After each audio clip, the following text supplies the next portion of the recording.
GK ज्ञान गुरु YouTube channel में आपका स्वागत है। आज हम आप लोगों के लिए मैथ का 5 क्वेश्चन लेके आए हुए हैं, क्योंकि आज फर्स्ट क्लास है मेरा, इसके लिए हमने सिर्फ 5 क्वेश्चन लेके आया है। और कल से सिलेबस वाइज रेगुलर क्लास होगा और आप लोग को उसमें अटेंड करना है। तो आज हमने सिर्फ आप लोग के लिए सिर्फ 5 क्वेश्चन लाए, जो कि तो चलते हैं फर्स्ट क्वेश्चन की ओर, जिसमें कि लिखा हुआ है कि एक शिविर में 560 लोग के लिए 60 दिन के लिए पर्याप्त खाद्य सामग्री है। 52 दिन के बाद 400 लोग अपने घरों को लौट गए। शिविर में बचे लोग के लिए खाद्य सामग्री कितने दिन के लिए पर्याप्त है? तो देखते हैं इसका सॉल्यूशन। यहाँ जो है फर्स्ट में कहता है 560, आप सॉल्यूशन किया देखते हैं। 560 लोग शिविर में हैं, 560 लोग शिविर में हैं, जो कि 60 दिन के लिए पर्याप्त है। तो गुना 60 दिन बराबर कह रहा है कि 52 दिन के बाद 400 लोग अपने घर जाते हैं। 52 दिन के बाद तो 560 लोग जो हैं वो 52 दिन तक काम तो किए ना, उसके बाद ही गए ना 400 लोग, तो ठीक है। प्लस इसके बाद कितना आदमी बचता है? 560 में 400 आदमी चले जाता है घर, तो 160 आदमी बच जाता है। तो कहता है जो 160 आदमी जो बचा है, इसके लिए कितने दिन तक खाद्य सामग्री है? इसके लिए कितने खाद्य सामग्री है? x दिन के लिए। तो इसका अब सॉल्यूशन करते हैं इसका। तो अब इन दोनों को गुना करते हैं, तो देखते हैं। 36 के 6 बाकी 3, 54 33 3 33 00। इसको अब गुना करते हैं, तो इसको जब हम गुना करेंगे तो हो जाएगा कितना? 29 12 0 प्लस 160x। ठीक है, अब इसको हम इसमें घटा देते हैं। 33 600 में घटाते हैं इसको, 29 120, तो बच जाए 160 0 8 0 की 0 10 मिल। तो अब हम x का मान निकालते हैं। ठीक है, तो 160 x बराबर 4480, तो x बराबर 4480 बाय 160। इसको जब हम काटेंगे तो 28 बार में कट जाएगा। तो जो लोग बचे हुए थे, तो उसके लिए 28 दिन के लिए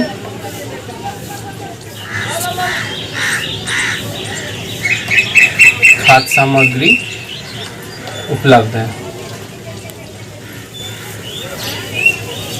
आंसर 28 हो जाएगा। पर ये थोड़ा सा बहुत लंबा हो गया, तो हम इसको और छोटा करने की कोशिश करते हैं। तो देखते हैं इसे और छोटा कैसे किया जाए।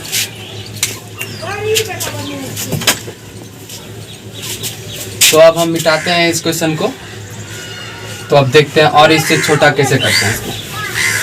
ये देखा कि ये बहुत टाइम भी लग गया, बहुत लंबा भी प्रोसेस हो गया, तो इसके लिए सबसे छोटा उपाय कम समय में भी बनाना है। तो इसको देखते हैं कैसे बनाना है।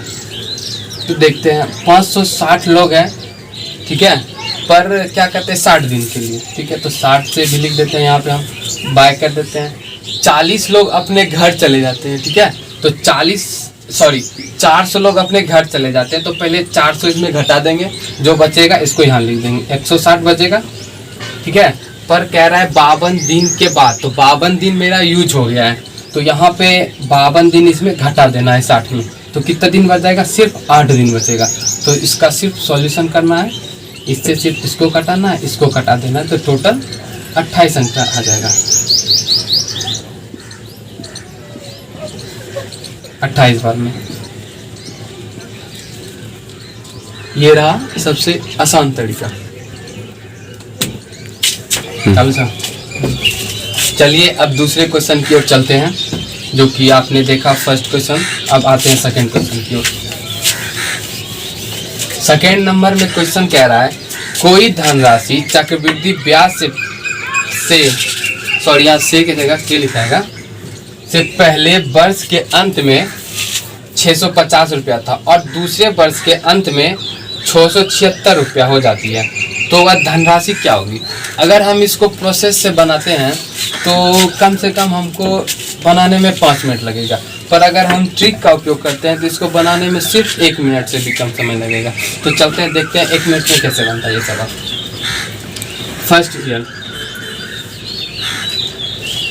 फर्स्ट ईयर में 650 रुपया और सेकेंड ईयर में 676 रुपया। क्या? हाँ, तो फर्स्ट ईयर में 650 रुपया था, सेकेंड ईयर में 600, तो कितना का वृद्धि हुआ? 26 रुपया का वृद्धि हुआ। ठीक है, तो 26 रुपया का जो वृद्धि हुआ है, कितना भी वृद्धि हुआ है, 650 रुपया में वृद्धि हुआ है, तो इसका ना हम परसेंटेज निकाल लेते हैं, कितना परसेंटेज का वृद्धि हुआ है।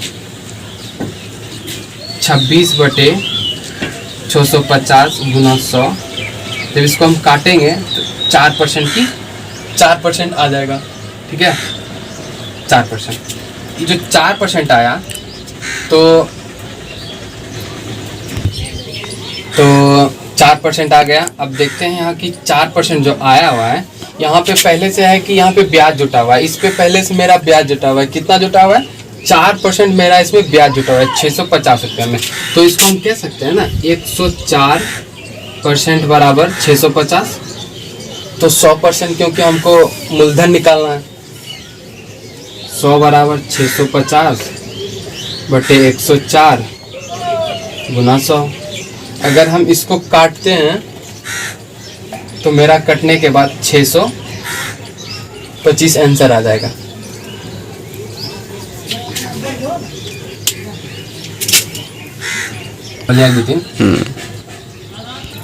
तो अब तो हो गया 2 नंबर का क्वेश्चन का आंसर। अब चलते हैं तीसरी सवाल की ओर।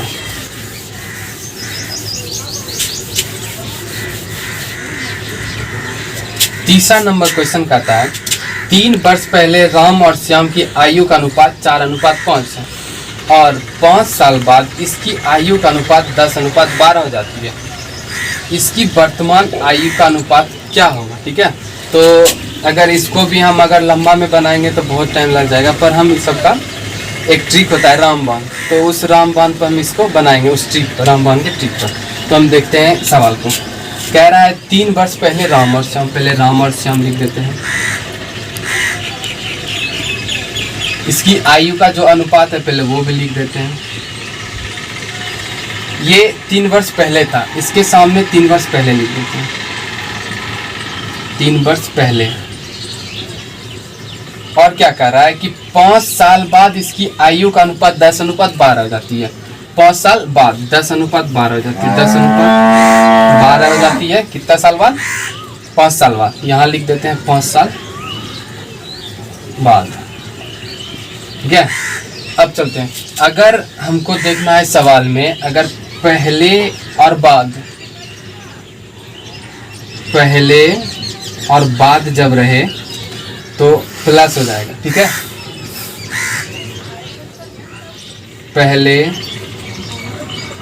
पहले रहेगा तो माइनस हो जाएगा। ठीक है, अगर बाद रहेगा तो भी माइनस होगा। अगर बाद पहले रहेगा तो प्लस होगा। ये इस ट्रिक पे बनाने के लिए इस सवाल को ये 4 चीज़ याद रखना पड़ेगा आपको हमेशा, क्योंकि ये जब नहीं जान पाइएगा तो आप इस सवाल को बना नहीं सकते हैं।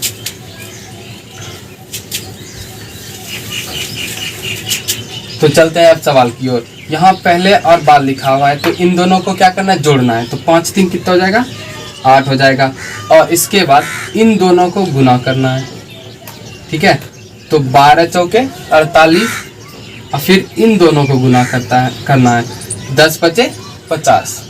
तो चलते हैं, 10 पचे 50 लिखना है और 12 चौके 48, इसमें सिर्फ घटा देना है। ठीक है, बटे करना है। इन दोनों का अंतर या फिर इन दोनों का अंतर, किसी एक का अंतर हमको ऐड करना है।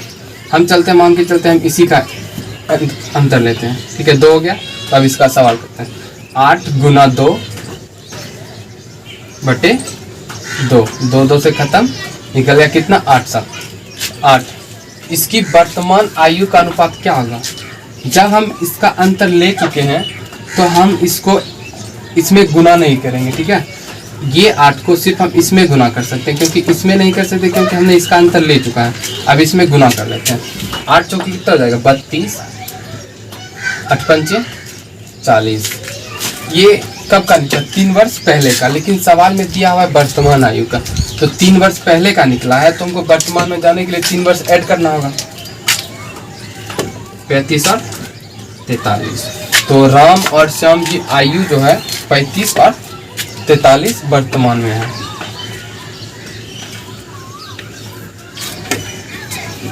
तो अब चलते हैं नेक्स्ट सवाल की ओर। तो चलते हैं अब अगले चौथे सवाल की ओर। तो चौथे सवाल क्या कहता है, सहाना ने एक वस्तु को 384 रुपया में बेचा और 20% का लाभ अर्जित किया। तो कह रहा है उस वस्तु का क्रय मूल्य पता करें। तो चलते हैं, ये तो 20% लाभ अर्जित किया, तो 120% लाभ मतलब 20, 120% बराबर 384, तो क्रय मूल्य 100, 384 बटे 120 गुना 100 काटते हैं। अब इसको काटते हैं बाद में 36 और 24, 320 रुपया क्रय मूल्य हो गया। ये तो रहा टाइम बचाने का ट्रिक। अब चलते हैं पांचवा सवाल की ओर, जो कि इससे और आसान है और इससे और कम समय बनेगा। देखते हैं, 16 मीटर लंबे और 10 मीटर चौड़े हॉल का एक फर्श है, जिस पर बिछाने के लिए 20 सेंटीमीटर और 10 सेंटीमीटर आकार की ईंटें हैं। तो फर्श पे बिछाने के लिए कितने ईंटों की आवश्यकता होगी, हमको ये बतानी है। तो चलते हैं सवाल देखते हैं कैसे बनता है ये सवाल। यहाँ कह रहा है 16 मीटर, और पहले देखते हैं फर्श कैसा रहता है। फर्श एक आयताकार है, ठीक है, जिसका एक 16 मीटर है और एक 10 मीटर है। यहाँ पे एक ईंटा बिछाना है, ठीक है। तो यही पूछ रहा है कि यहाँ ईंटा जो हम बिछाएंगे कितना ईंटा की आवश्यकता होगी। तो हम जानते हैं इसका पहले इसका क्षेत्रफल निकालेंगे हम इस आयत का, ठीक है, और फिर देखते हैं ईंटा का क्षेत्रफल क्या आता है, ठीक है, उसके बाद ही हम कुछ कर सकते हैं। तो देखते हैं पहले इसका क्षेत्रफल निकालते हैं। आयत का क्षेत्रफल क्या आता है, लंबाई गुना चौड़ाई, ठीक है। तो 16 गुना 10 तो हो गया 160 मीटर, ठीक है। अब ईंटा की आकार का क्षेत्रफल निकालते हैं, जो कि ये है 20 मीटर और ये है 10 मीटर। तो इसका भी L गुना B होता है, तो इसका कितना हो जाएगा 200। तो अब इसमें ये बड़े वाले में छोटे वाले क्षेत्रफल से जब हम भाग दे देंगे तो हमको ईंटा की संख्या ज्ञात हो जाएगा। तो देखते हैं 160 मीटर बटे 200 सेंटीमीटर है। तो यहाँ देखते हैं कि यहाँ पे मीटर दिया हुआ है, यहाँ पे सेंटीमीटर दिया हुआ है, ठीक है। तो इसको हम मीटर से सेंटीमीटर में इसको बदलना होगा। तो इसमें 100 से गुना, पर यहाँ पे एक भी 2 मीटर में, इसको भी सेंटीमीटर में बदलने के लिए 100 से गुना, इसको भी सेंटीमीटर में बदलने के लिए 2 से गुना, मतलब डबल जीरो, मतलब 100 से गुना। मान के चलते इसमें भी 100 से गुना करना पड़ेगा, इसमें भी 100 से गुना करना। तो कितना जीरो हो जाएगा, 2 और 2 4 जीरो हो जाएगा, ठीक है। अब हम कटा देते हैं इसको 2 से, ठीक है। 2 पंचे 10 और डबल जीरो कट जाएगा, हो जाएगा यहाँ टोटल 50। अब यहाँ से कर देते 16 पंचे 80। हाँ, इतना ईंटों की आवश्यकता होगी।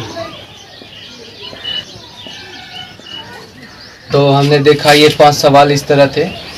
तो अब हम कल से कंटिन्यू रहेंगे इस क्लास में, जो कि सिलेबस और टॉपिक वाइज जो होता है। कल हम टॉपिक भी बता देंगे, किस टॉपिक पे सवाल बताएंगे, और हर चैप्टर वाइज एक तरफ से लेके अंत तक हम सब चीज़ बताने वाले हैं आपको। अगर आप इसी तरह कंटिन्यू आप हमारे चैनल पे रहिएगा तो ज़रूर कुछ ना कुछ सीख लीजिएगा। और हमारे चैनल का नाम है जीके ज्ञान गुरु यूट्यूब चैनल। आप इस चैनल पे हमेशा आया कीजिए। धन्यवाद।